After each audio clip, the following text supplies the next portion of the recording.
छुआछात चूल्हा चौका का या व्यक्तिगत जीवन तक ही सीमित होता तो कुछ बात नहीं थी, पर उसका रूप जटिल और समाज पर फैला हुआ था। अतः कबीर ने इसे गंभीरता से लिया, जिसके संकेत उनके निम्नलिखित पद में मिलता है।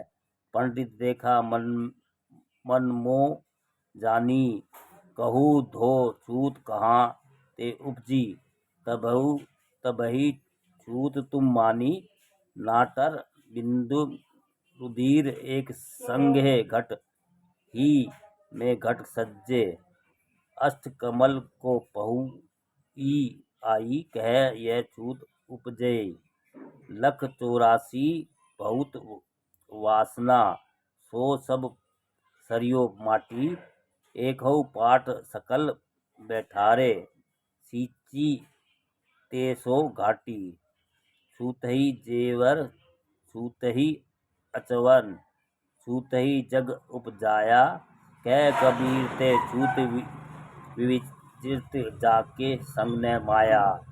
कबीर जाति, वर्ण और आश्रम व्यवस्था के कट्टर विरोधी थे। नाभादास ने अपनी उपरोक्त पुस्तक भक्तमाल में कबीर के बारे में आगे लिखा है कि कबीरा कानी राखी नहीं, वर्णाश्रम षष्ठदर्शनी। कबीर उस वेद सिद्धांत को नहीं मानते थे कि 4 वर्णों ब्राह्मण, क्षत्रिय, वैश्य और शूद्र की उत्पत्ति ब्रह्मा के क्रमशः 4 अंग मुख्य भुजा, जांघ और पांव से हुई है। इस संबंध में उनका एक पद अंश इस प्रकार है: हाथ पांव मुख जांघ ते झूठी जानो बात, उनको तो विश्वास था पंच तत्व का पूतरा, रज बीरज की बूंद, एकऊ घाटी नीसरा, ब्राह्मण क्षत्रिय सूद। कबीर के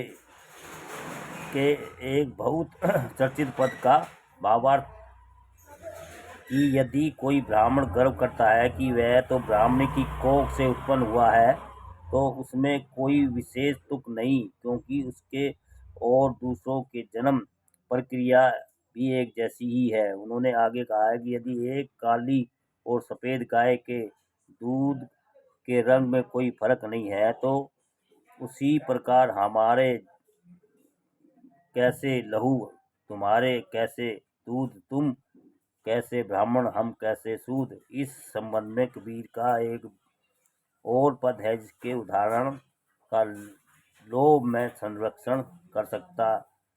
वह इस प्रकार है: माटी एक सकल संसारा, बहुविध भांडे घड़े कुम्हारा, एक बूंद एक मल मूत्र, एक चाम एक गुदा, एक जोत से सब उत्पन्न, कौन ब्रह्मा कौन सुधा।